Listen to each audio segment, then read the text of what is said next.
This is Bobby C. in Times Square. Behind an ACC record 51 touchdowns, Lamar Jackson ran away with the Heisman.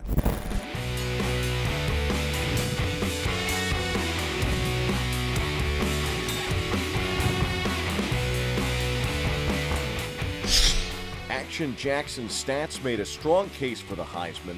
He brought the concept of a dual-threat quarterback to another level. 30 passing TDs and another 21 on the ground. He became the third player in FBS history with those numbers. The other two, Tim Tebow and Cam Newton, also won the Heisman. We knew how well he could run the football, and he did a tremendous job of running it. But I think because he could throw the ball, because people had to defend the pass, that it opened up his ability to run also. But, you know, the improvement that he's made since he came to our program is because of his dedication and his hard work and his drive. In doing so, however, he became the first Heisman winner from the ACC who wasn't a Florida State quarterback and the youngest to ever win the award. He became not only the first finalist from Louisville, but the first Cardinal to take home the honor. Lamar and Bobby C., BronxNet TV. Do you think that having the 51 touchdowns is what really sewed it up for you? And then if you could put into perspective what it means to be the first Cardinal to win this award. Well, I don't really know, how the voters or the committee did it. That wasn't my job. I let them do what they're supposed to do, and to be the first Louisville, player to win it, or the person from Louisville to win it. It's an honor. I'm humbled, and thank the Lord. Jackson was 19 years, 337 days old Saturday, 5 days younger than Florida State's Jameis Winston at the time of his win in 2013.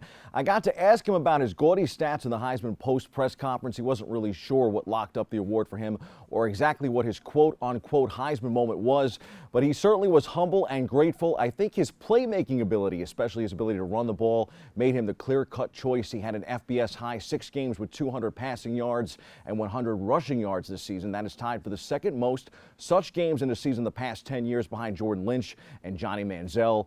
Jackson's Cardinals rose as high as number 3, but if there was any controversy coming in, it was the fact that Clemson's Deshaun Watson, selected as a top quarterback in college football for the second time in his career, beat Jackson in Louisville head-to-head in a shootout and posted impressive numbers of his own under center. Some who championed Watson said Jackson and the Cards losing the last 2 games should have been enough to sway the award. Jackson became the 7th of 82 Heisman Trophy winners whose team lost its final 2 games before the trophy was awarded. The most recent before Jackson was Notre Dame's Tim Brown in 1987. Hey, 51 touchdowns is 51 touchdowns. The Heisman is always the highlight of the college football season, and this is the season for college football bowl games.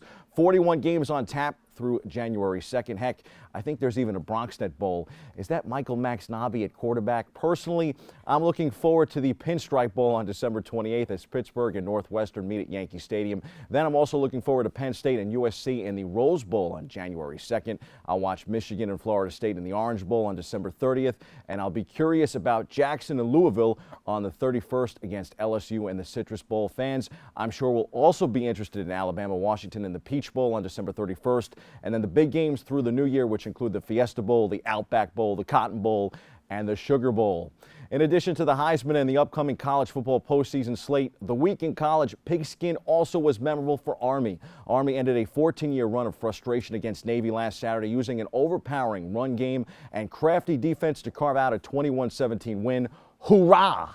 Speaking of big wins, how about them Giants folks? A week ago, I vouched for them, then they let me down. Last Friday, I dissed them, and they rallied 10-7 against their bitter rival Dallas in the Sunday night game of the week. Odell Beckham Jr.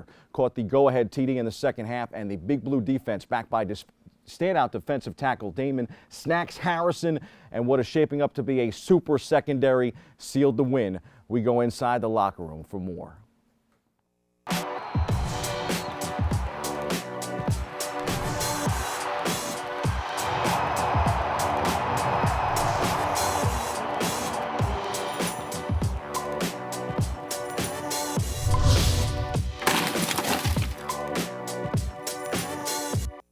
Tough, gritty, hard-nosed win. Encouraging out there in December in the elements. Can't say enough about the defense and the effort they played. Special teams, the field position was excellent, hitting them down deep. The offense hung in there, kept pounding. had a bunch of rush attempts, which was encouraging, and I found a way to outscore them in the second half. It's Dallas week. It's in the division. They've been playing great football. Obviously, got 11 wins already, and it's just you know them well. You know what they're going to do. A lot of times they do a good job disguising, but you know what you're going to get. And we could have played better, obviously, but second half had a couple good drives, and outscored them 10-0 in the second half, and that's what we needed to win. Our defense played outstanding all day. We all knew we had to step up. You can't really replace JPP, but we all knew we just got to step up and just go do our job in there, whatever we're in there, and just try to make plays wherever we can. And that's the mindset we're going to the game. We just had to be all ready, man. We knew one of our brothers was down, and we all wanted him to be out there with us. But we had him right there with us on the sideline. He was supporting us all the way through this week as well. So we try to do this one for him.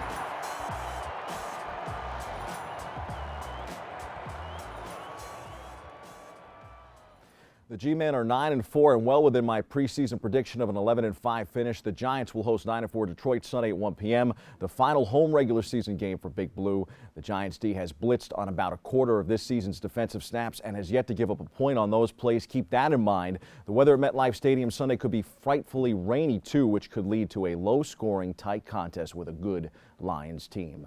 Second-year signal caller Bryce Petty rallied the Jets last Sunday in overtime in San Francisco 23-17. Petty will have 3 more games to audition for the starting job next year. The 4-9 Jets will host 8-5 Miami Saturday night at MetLife. New England and Buffalo follow to close out the season for Gang Green. Time for some quick hitters from around the world of sports. Mets closer Jeurys Familiar may have had the assault charges dropped by his wife, but insiders still expect a 30-game ban from Major League Baseball due to the incident. Familiar was in court Thursday. On the NBA gridiron, the Knicks capped the end of last week with a win over the LA Lakers, but they dropped a tough one to Phoenix in overtime Tuesday before being routed by Golden State last night 103-90.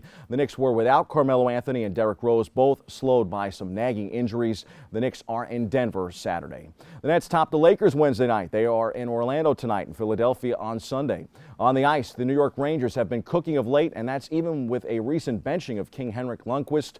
The Broadway Blue Shirts have taken 3 of the last 4, including wins over New Jersey and Chicago, and last night's 2-0 victory against Dallas, the return of the King in goal. King of the MLS. In soccer, despite not registering a shot on goal for 120 minutes, Seattle outlasted Toronto on penalties to win its first MLS Cup.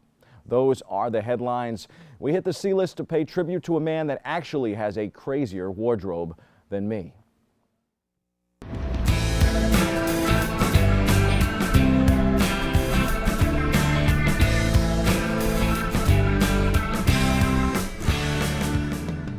I do so miss former New York Giants defensive stalwart Justin Tuck, now retired.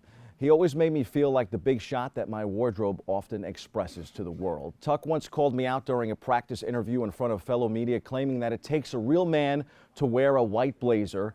He also stopped once in the middle of a post-game press conference to ask me if my black jacket was velvet. Yes, Justin, I replied, to which he replied, ooh, velvet.